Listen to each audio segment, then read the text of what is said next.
Hi, I'm Bill Marsilio from the University of Florida. And I'm Kevin Roy from the University of Maryland.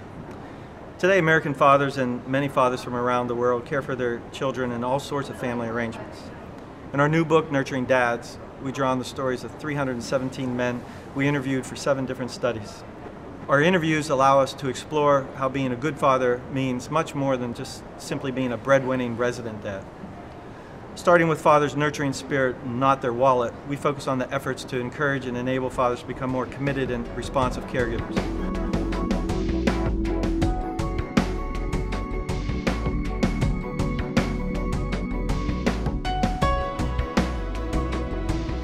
Our progressive approach to thinking about men's lives and families moves us way beyond a conventional view of social policy.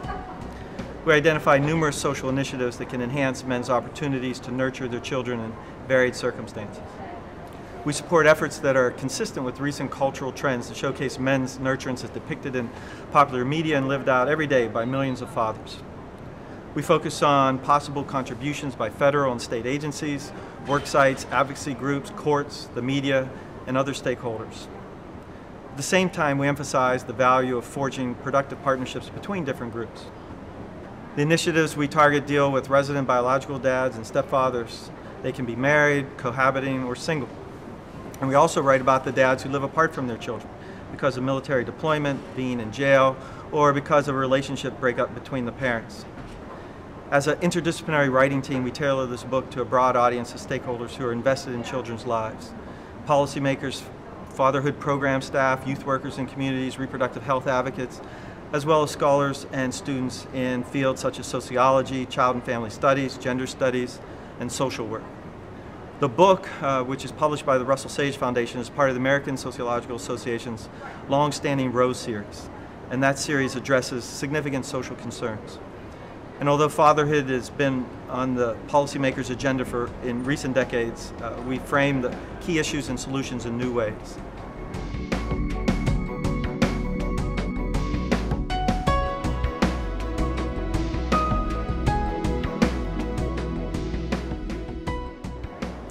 We organized the book into 8 chapters that address personal, family network, and organizational and community issues, while anchoring our analysis in 4 main themes. First, we see fathering as a social arrangement that typically involves other actors inside and outside the immediate family. In other words, we examine how fathers navigate their larger extended family and social context, fathering across households. Second, we consider several different interrelated paths fathers experience over their life course that are tied to how they see themselves as fathers, their relationships with children, and their relationships to mothers of their children, both as co-parents and romantic partners. Third, we explore efforts to build trusting relationships with co-parents, romantic partners, and even youth workers in the community affect fathers' opportunities to nurture their children. Finally, we draw on one of our earlier books, Situated Fathering, to discuss how aspects of social and physical places influence how fathers see themselves and relate to their children. Fathering doesn't occur in a vacuum, so we consider how fathers express themselves in different types of physical sites and places.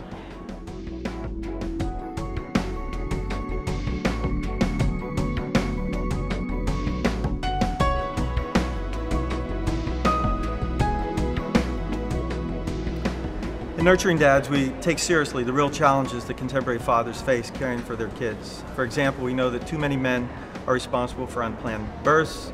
We know that numerous fathers feel detached from their kids. We know that many men struggle with the current child support system.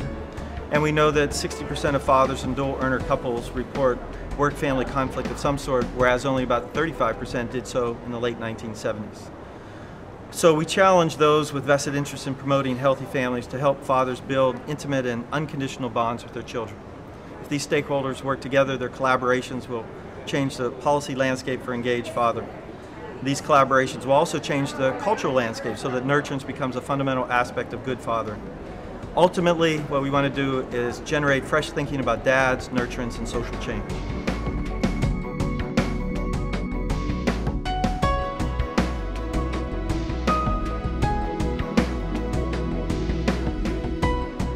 Nurturing Dads is available from the Russell Sage Foundation this January.